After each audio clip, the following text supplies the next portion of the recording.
Hey, what's going on everyone? My name's Aiden, otherwise known as Roland WWFC, back for episode 2, a review of Game Week 2 in Fantasy Football. Now, for Game Week 2, there were big problems in regards to what happened in Game Week 1.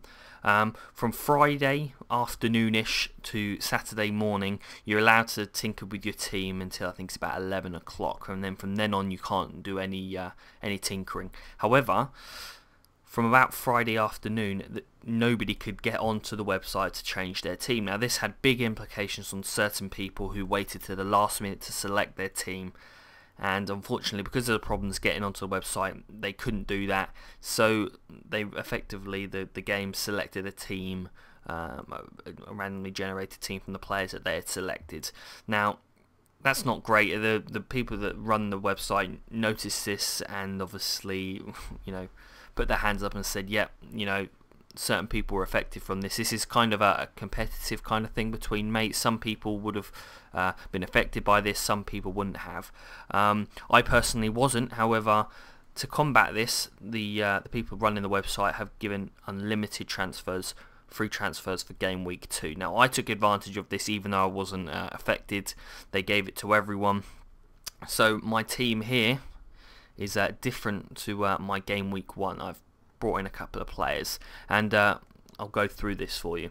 I've changed my goalkeeper, Hilario. He's the Chelsea goalkeeper.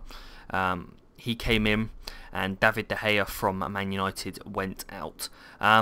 Big reason for this was in Game Week 1, Czech in training I believe, or it may have been in the match, it's been a while since it happened. He got injured. Nevertheless, he got injured.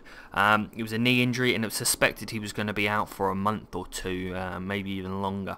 So the whole thing about fantasy football is you've got certain players that are cheap, certain players are expensive. Czech is expensive, however, because he was injured, he's usually nailed on to be the goalkeeper. But however, because he's injured, he can't play. In comes Hilario, who's a lot cheaper, and he's in a team which effectively should be keeping clean sheets. However, as I'm showing you now, they didn't keep a clean sheet. However, my thought process was to bring him in, he'd get a couple of clean sheets, and then trade him out when Czech comes back, gain a few points.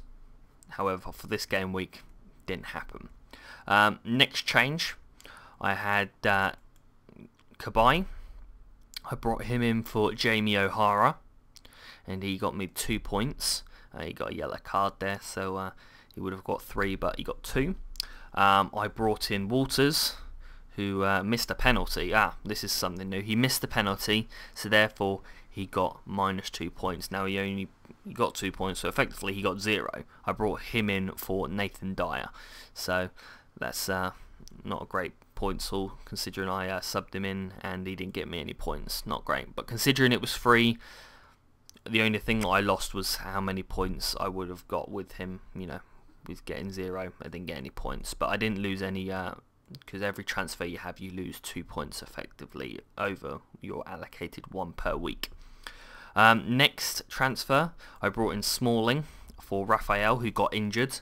As I said, he's still out as I speak now. He's in November, he's expected back, so he wasn't ever going to play soon. So I brought in Smalling. He got me 6 points with a clean sheet and 2 points for playing 90 minutes.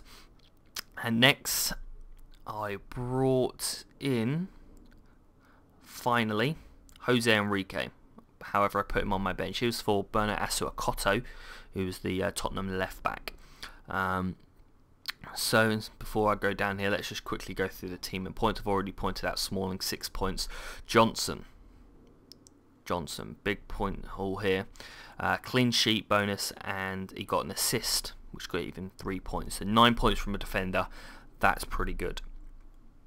However, you're looking elsewhere, you're not getting many points. However, coming over to this man, David Silva, he got me 20 points. Now, as you can see, he's my captain, so he actually got me 10 points. 3 add 2 add 5 is 10. But as he's my captain, you double that, which gave me 20. So he kind of really saved my my bacon this week. And the next major points haul here, Gabby Agbonlahor, got me 10 points. As you can see here, I got 56 points in total, the average being 41, the highest being 97. So this is quite a good week for me, and nothing to be sniffed at. It was above average. Scrolling down to my bench, Schwartz, did I make any mistake here? He would have got 3 points because he conceded 2. So nope, there's no, couldn't have gained advantage here. DJ Campbell, he didn't play at all. Jose Enrique, he would have got 6 points, so I lost a few points there, and Brunt got 2. Now here's the big thing. You remember me saying cracking, points haul from Johnson here, 9 points. He actually wasn't in my starting 11. DJ Campbell was. However, thankfully for me, as I had Campbell in this, Johnson rather, in this first position on my subs bench, he gained priority, and as Campbell didn't play a single minute, he then gets put into my starting 11, and he got 9 points. So without that, so there is still tactics in which order you place your subs here. So there's nothing to be to laugh at. So there we go. Game week 2. There's a review. And that's everything that I've got. So my name's Aiden, otherwise known as Roland WWFC. See ya.